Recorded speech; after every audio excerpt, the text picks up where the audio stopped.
रथ हिलाता जाए रथ डोलाता जाए मैया खड़ी पर्वत पर हो रथ हिलाता जाए रथ डोलाता जाए मैया खड़ी पर्वत पर। माता जी हैं हमारी मंजू मोहनी जी और ये आपको सम्मान करेंगे। मैं चाहूंगा कि महिला में एक जोरदार तालियां होनी चाहिए माता जी के लिए।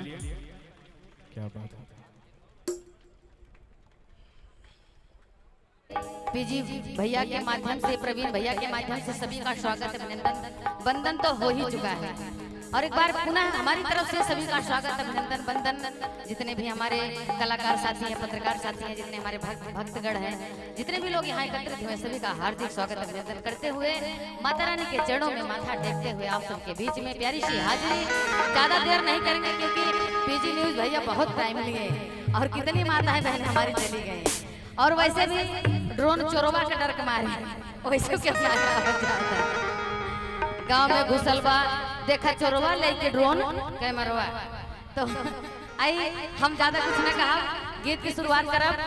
कहे कि हमार माई बहन बहुत बोर होते हैं, कहे कि बहुत देर से बैठे और देखिए हमारे कुछ बहन लोग आए हैं और साथ में माता रानी के दरबार में झूमेंगे, उनको भी हम बुलाएंगे तुरंत मंच पे झूमेंगे। आप सब आनंद लीजिए, अपना प्यार आशीर्वाद दीजिए और माता रानी की कृपा सदैव आप सबके ऊपर बनी रहे। तो एक बार जोरदार जयकारा हो जाए। बोली शेरा वाली मैया की, बोली सच्चे दरबार की, बोली अम्बे मैया की। क्या बात है। आइए गीत की शुरुआत करते हैं। रथ हिलाता जाए रथ डोलाता जाए मैया खड़ी पर्वत पर हो रथ हिलाता जाए रथ डोलाता जाए मैया खड़ी पर्वत पर हो।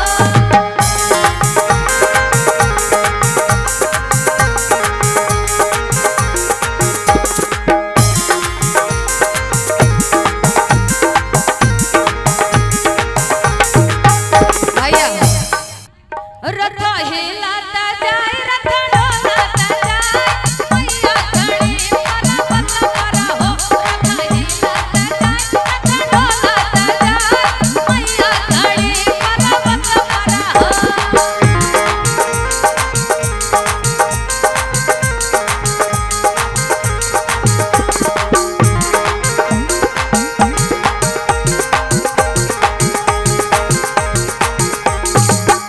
भक्त कह रहा क्या,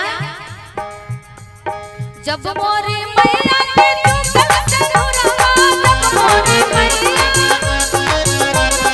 जब मोरी मैया के चुकल चनुरवा ओ चुकल चनुरवा मनी हरवा बोलाऊ चनुरा पहिना मैया खड़ी पर्वत पर हो मनी हरवा बोलाऊ चनुरा पहिना मैया खड़ी पर्वत पर हो।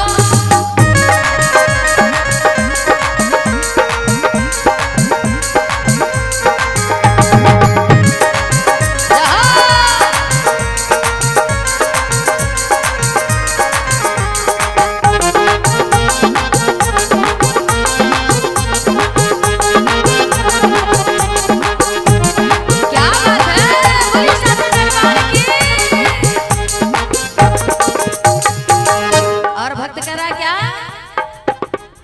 जब मोरी मैया के चुकल गजरवा जब मोरी मैया के टूटल गजरवा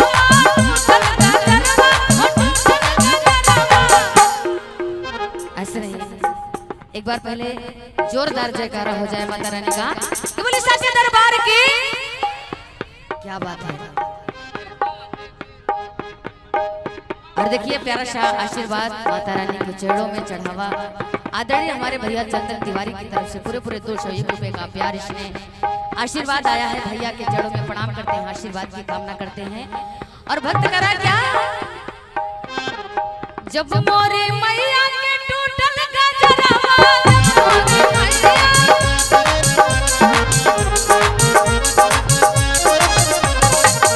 मलिया बोलावा गजरा मुझवा।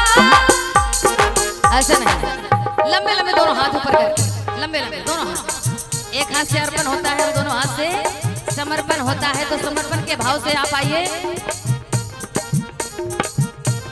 और देखिए मोनी सिस्टर की तरफ से 101 रुपए का प्यार आशीर्वाद इसने आया है।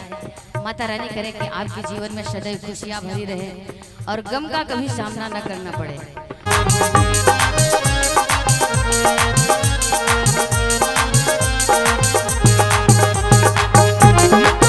क्या बात है।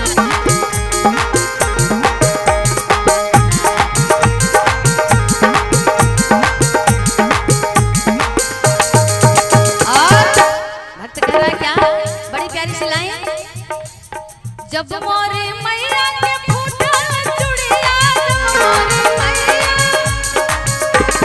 जब मोरे मैया के फूटल चूड़िया, जब मोरे मैया के फूटल चूड़िया, माई के हाथ खाली न रह जाए, वही भाव में भक्त कहा था। और देखिए क्या भक्त और चूड़ी हरवा बोला चूड़िया पहिरा,